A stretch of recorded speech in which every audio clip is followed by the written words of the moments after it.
What is up, everyone? Welcome to the Restoration Rundown Podcast, the podcast that's dedicated to you, the restoration and cleaning business owner. And boy, do we have a fun episode planned for you today, because today is going to be all about money.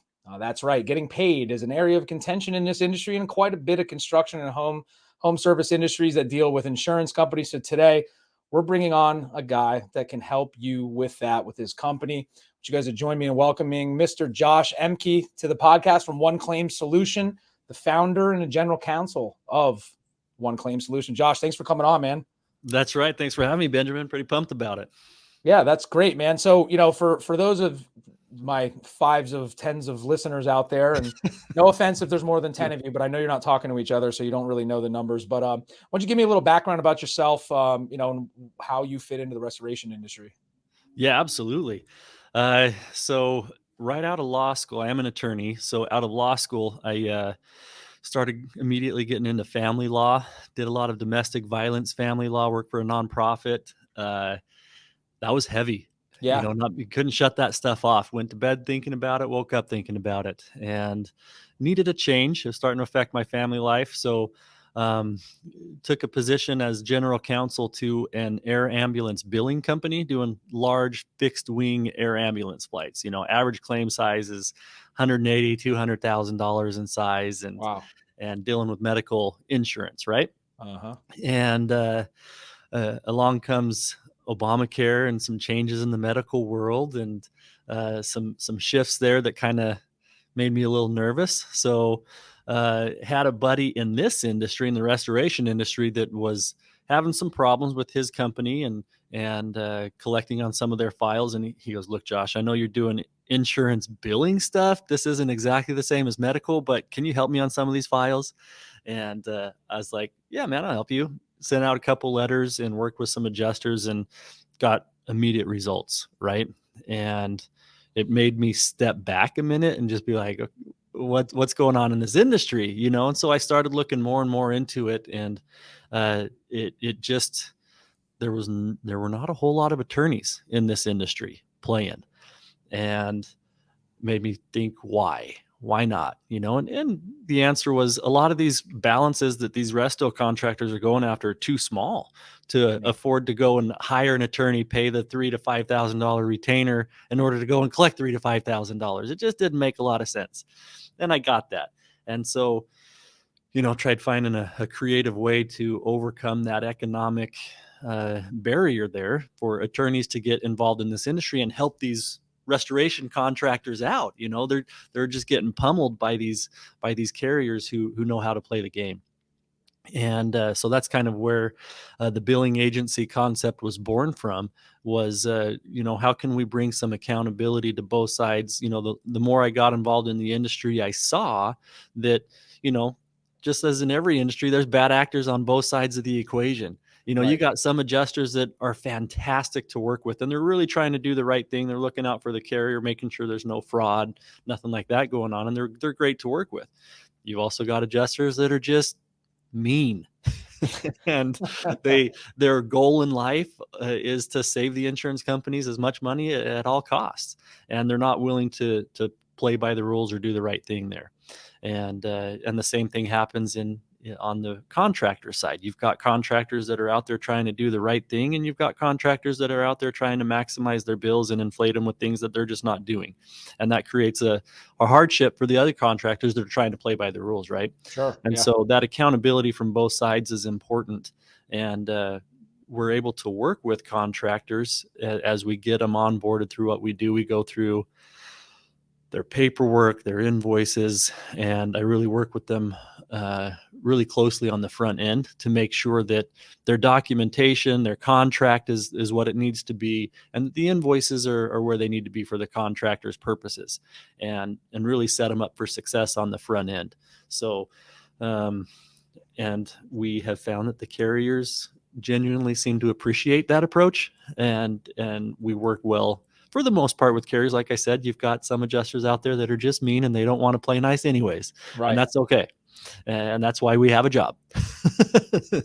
Yeah, you'd But think that the insurance companies are represented by probably got some pretty decent sized legal teams most of the time anyway. So you're fighting an uphill battle already as a that's contractor, I think, just to even that's right. try to. That's their best tool. Yeah. That's the strongest tool that they have is their legal team, for sure. So you co-founded One Claim Solution. So We you're did. helping people get paid. So you're representing contractors, helping them remove the burden of dealing with these adjusters and carriers, right? That's it, man. We How? started OCS in 2016. Okay. I've been in the industry since about 2014-ish. Okay. And started OCS in 2016, and it's been a wild ride. We've been fortunate enough to be on the cutting edge side of things. We've been involved with some case law. We're based out of Arizona. It's kind of where we started out of, and we've had 2 successful trips to the Court of Appeals around the assignment of benefits, also known as the assignment of rights. Mhm. It's a fantastic tool, really a game changer for any contractor. And that's my number one piece of advice is if your contract doesn't have that, make sure it does. It's a game changer for you. So we've been instrumental in some of that stuff. It's been pretty good. But yeah, that's the gist of what we do. Benjamin, you nailed it. Yeah. So do you guys work with, what is your target, people that you work with? Are you working with like a single man, 2-man operations up to, Fortune 500 style companies? Or are you do you have a niche in there that you have the best results with?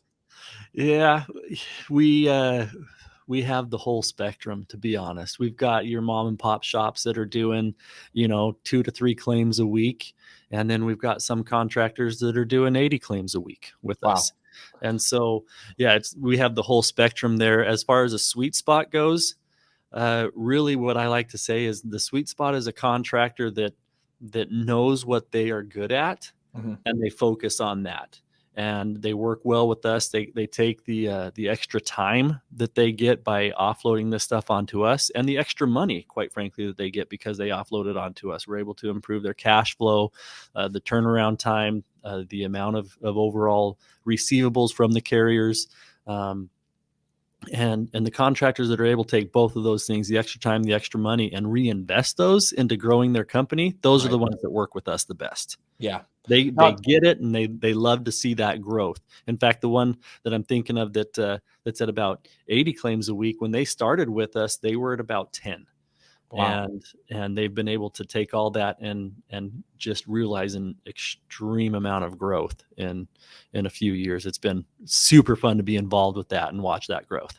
Yeah, that's incredible. And God bless you for working with that. That's a very large spectrum of different size contractors to work with. And I'm sure each one presents its own challenges No doubt. in that, but it is fun. I draw parallels between kind of what you do and what we do. And at the end of the day, we're offering a partnership with restoration or cleaning businesses in our world, to kind of offload some of that stuff. Because most contractors, most entrepreneurs, I talk about us as like plate spinners at the circus. You've got them all going at once, and it's really not sustainable to be able to scale. So, it seems like, you guys stepping in, being able to offload that amount of work, because I can only imagine, I know I have a site development contracting company, and I just know the time suck it is dealing with getting paid, dealing with all the little intricacies and nuances with that, and then trying to manage the day-to-day, and then trying to manage the marketing side of it. It's a lot. So, we love No having doubt. companies like, OCS come on and talk about how they help. But like I mentioned off camera, one of the things that we want to do is we want to teach somebody something. So Love it. what I like to do is I'd like to see, and I know we don't have a retainer with you, so listen, everybody, you're getting maybe some free legal knowledge here for your business. But one of the things I like to do is ask for, I'm sure especially with you dealing with a spectrum of different size companies, what are, maybe if you can identify 2 or 3 very common mistakes that restoration contractors are making that put them behind the 8 ball when they're going to get paid. And then on the other side of that, maybe offer up maybe some solutions that they can take action with right now to kind of mitigate that kind of stuff. Absolutely. And first off, obviously, we want to try to get the contractor's business, but even right alongside that is helping contractors out, right? Sure. We're passionate about the industry. We're passionate about making change and helping these contractors. And some contractors, it's hard for them to let go of their ARs like that. Yeah. That's the lifeblood of the company, and that's a huge leap of faith. And so that said, happy to share some information that we absolutely recommend, whether you use OCS or not. These are some things that contractors should really be looking at. Number one, like I said earlier, the assignment of benefits, the assignment of rights. Not every state has it. I know Oregon, Texas, Florida's a little iffy now. That's where we're at. I know that's a big, it was a big thing a couple years Yeah, ago. yeah, it was. But it really is a game changer. It allows you to be able to legally step into the shoes of the policyholder and negotiate with the insurance carrier. Mhm. And when you have the ability to legally negotiate your own claims, that's a very strong position of power to come from. And so, number one, assignment of benefits, got to be in there.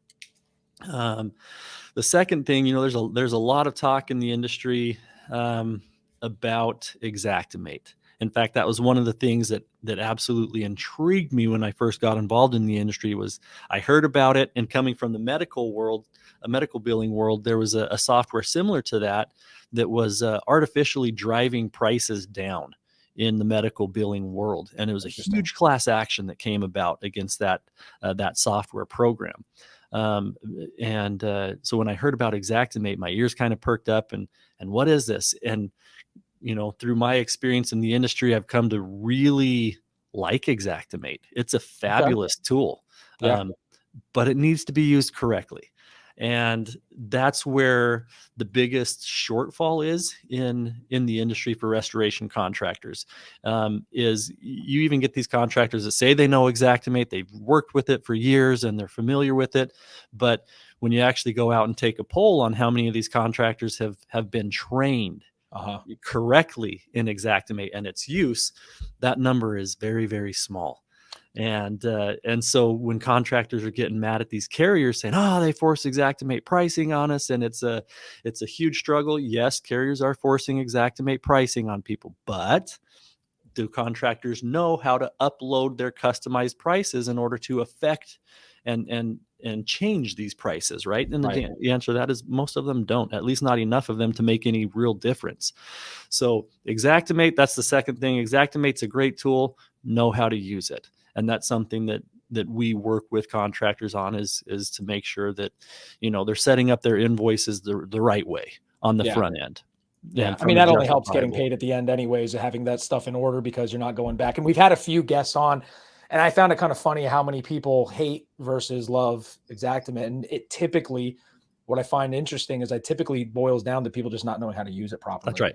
And that's been the consensus with everybody I've talked to, whether they were against it or not. I've had guests on that have their own type of software, but they just always boils down to educating yourself on the software and making sure you're doing things properly, which is another huge value I'm sure you guys bring to the table when you're working with somebody. No, it's important to make sure that invoice is built correctly. I know there's a lot of different programs out there, and I don't know the rules on giving shameless plugs for companies I have no involvement with. But I know Actionable Insights is out there doing some great things with Xactimate right now. Again, no affiliation or involvement with them. I just really like what they're doing. It makes basically any user of Xactimate almost an expert. If any of those two companies are listening, we would like some promotional consideration for Josh mentioning it, or just cut that out altogether. yeah, right. We don't edit stuff, so you're in there like that. We could beep it out now. I think we fly under the radar with this. Yeah, but the point is, know the program. That's what you're using, whether it's Xactimate or QuickBooks or Excel. I don't care. Just know what you're using and use it right. Use it correctly. So that would be number two. Number three thing would be the documentation of the project as a whole. Whether it's OCS stepping in to justify those charges and work with the carriers, or whether it's these contractors keeping it in-house and doing it, you've got to have the correct job documentation. Right. For the most part, an adjuster is trying to do their job, and that's document their file to justify the amounts that they are paying. Again, you have a handful of adjusters out there that are just mean, and they don't care what you say or how you justify or document the job. They're going to pay what they're going to pay, and probably try to get you kicked off the job all at the same time. Yeah. So, but control what you can control. One of the things that absolutely changed my life was learning that concept. Focus on that area of control, that circle of control that you have influence over, and do that correctly, do that well, and you'd be surprised at the results that you get. So job documentation, whether it's from photos, from dry logs, or detailed explanations of what was done. For example, if you had to add in extra labor hours on an Xactimate invoice, well, put the F9 note in there that explains why. Yeah. Don't just throw the hours in there and say, oh, well, we had to, so pay it. Well, explain it. Yeah. And as simple as that sounds, contractors just don't like to do that for the most part. They'll just build the invoice and not really support it with the justifications that are needed there. And so that's something that we help contractors out with too, is we make sure they've got the necessary documentation to really give them the best chance of collecting the most amount possible on these invoices. Yep. I would say those are the top three things, Benjamin, is the AOB, using Xactimate correctly, and documenting your job to support what you did. And that's the name of the game. That's really awesome. I'm glad you took the time to mention those three things. And there was a couple other things that we talked about, in the questionnaire before you guys came on, to kind of see how, you guys actually step in and help, right? We know that these are the issues. A couple of the other pain points being, managing cash flow, getting paid is a huge part of it, and just dealing with the carriers. And that's something that you guys can step in and help pretty much, sounds like anybody that has a restoration business that has their ducks in a row to do that. Can you talk a little bit more about your process with one claim? Maybe some of the results that you guys see consistently based off those three pain points that they have, and outside of the time that you're offloading off of these guys or ladies plates to allow them to go deal with the day to day. There are any other things that one claim does to step in to really help out this industry a lot? Outside of just the typical billing and working with the carriers to receive money and increase, the amount of cash flow that these contractors are getting, and reduce the amount of time it takes to get that. We're trying to work with different organizations in the industry to create that change. One of the ways that we have been successful doing, like I said earlier, is through the court system. As an attorney, I've been able to bring some accountability to the carriers, and really hold their feet to the fire, I guess, in ways that hasn't really been done before because of the small balances, right? It's just not justifiable to these contractors to go after these small balances. And sometimes it's still not justifiable to go after a small balance depending on what happened with the job. But but you've got to be able to show the carrier that you're willing to go to those distances in order to be paid for what you've done. And that's something that we've been really successful in, is being able to provide that bite behind just the bark. RAA has a lot of these position statements out there that are fabulous and absolutely correct. But how do you enforce those? You can get them to that adjuster, but if the adjuster doesn't care, doesn't matter.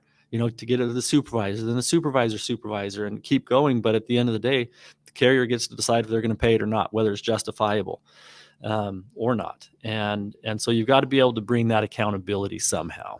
And that's really what we're after. And the carriers understand that.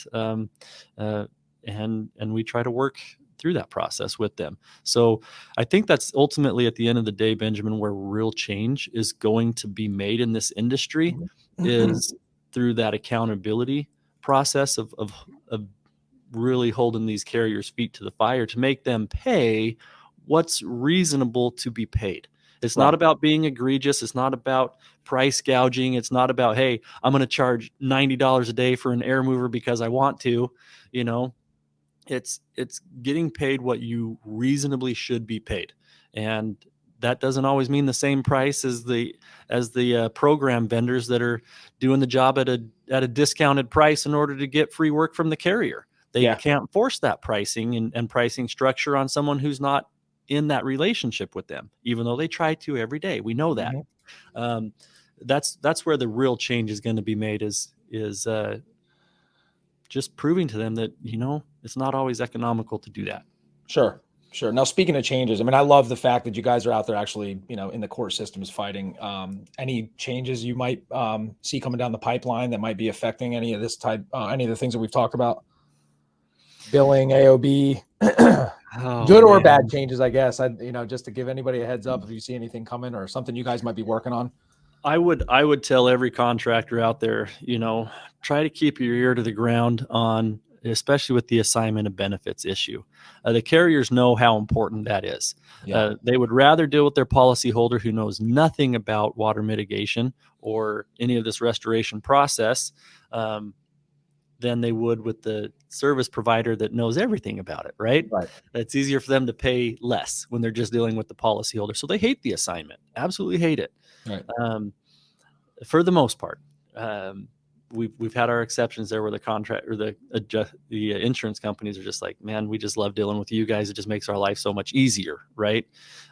Knowing someone's going to be there to answer the phones. But for the most part, it's the assignment there, and a lot of them just don't like it. So keep your ears to the ground out there to see what's going on at your local legislatures. Mhm. They frequently, the carriers will get their lobbyists in there at the 11th hour to try to sneak something in, and try to affect the assignment in that way. So pay attention to that. That's important for this industry. Um, Outside of that, there's always the silver bullet that'll kill any industry or any company, um, and that's what we're ever mindful of, right? And trying to figure out. But right now, I'd say the biggest issue is that assignment of benefits, and make sure Yeah. it's being protected No, and that's great. enforced. That's great. So, I mean, I love what you guys do. I think feel very strongly that everybody should be offloading this type of stuff. Not just because you're offloading the time, but I think the relationships that you've already built with the carriers, with the adjusters, goes a long way. And I'm sure that you get much better results than somebody dealing with things on their own in most cases. Well, I appreciate that, and that is something that I'm glad you brought up again, Benjamin, because that is something we work hard to do, is build those relationships with the Mhm. carriers. Look, we can be hostile and go to a lawsuit and litigation on every single one of these claims every single time in order to try to collect every single penny and dime, right? Yeah.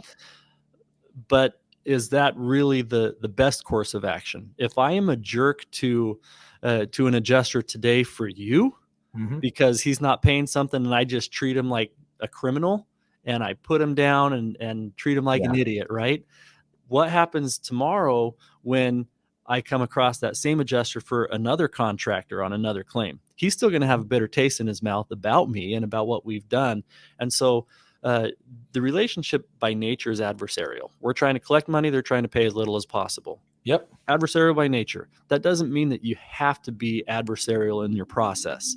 Um, and so that's something we strive hard to do, is build those relationships, and we've been fortunate enough to do that with several of the larger carriers, to where it's a pretty painless process now. We understand each other, how we work, and there's a few carriers where we haven't had to escalate a file against those carriers in a couple of years. Wow. We just work that well with them, and our goal is to be able to do that across the board with all carriers eventually. But when we're nice and we play nice, but also bring the accountability and don't back down, you know, that's where we'll make the progress and help the contractors out the most. Yeah, that's really good, man. I love everything, like I said before, that you have to say. I'm a big believer in what you guys do.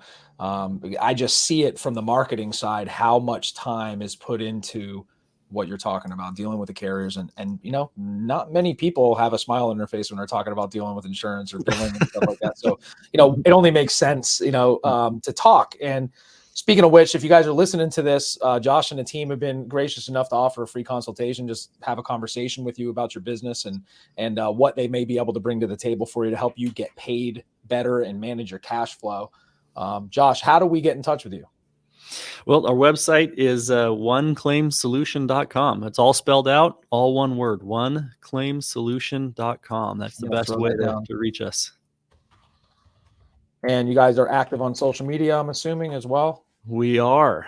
We haven't been super active in putting our image out there up until the last 6 months or so, and finally have gotten to a place where we're ready to Yeah, take that next step, in growth, and we've got our systems in place to be able to handle the growth, and it's been amazing, the response that we've gotten from the industry nationwide. sure. It's been fun. All of our growth up until this point has been purely just, hey, we're using these guys, they're killing it for us, you guys should Yeah, use them too, even though you're our competitor and we hate you, you should probably use them, type of a thing. yeah, yeah, yeah. So, and we've had a good run. So that's how people should get a hold of us on that. And like Benjamin said, you got questions, call in. This is something we're passionate about. We're more than willing to give you some pointers here and there. Gosh, I really appreciate you coming on. I mean, I think that, you've shared a lot about your company. It was really cool hearing about your background. I'd love to have you back on and dive into some of this stuff a little deeper Let's go. down the road. Yeah, man, I love it having these conversations. It sounds like you guys are doing good things, and congratulations on your success. I mean, you've got quite a few years in this industry. You guys are breaking through, came across our radar. Dan reached out to us. So it's been really cool to get to know what you do and how you help everybody. And listen, I implore you guys, check out their website, oneclaimsolution.com. I'm going to go ahead and throw their phone number up here so you guys can see that too, in case so you have no excuses not to get in touch with them and start getting your billing and stuff in order, because it's important. And everybody listening to this, I'm sure, has dealt with this at one point or another. You're as good as you may be dealing with the carriers, you're probably not as equipped to deal with them as Josh and his team at One Claim Solution. So Josh, I appreciate your time having you on. We're looking forward to talking to you again soon. Absolutely, Benjamin. Appreciate what you're doing for the industry as well, man. It's fabulous. Thanks, bro. All right. All right, everybody. We'll talk to you soon. Thanks, Benjamin.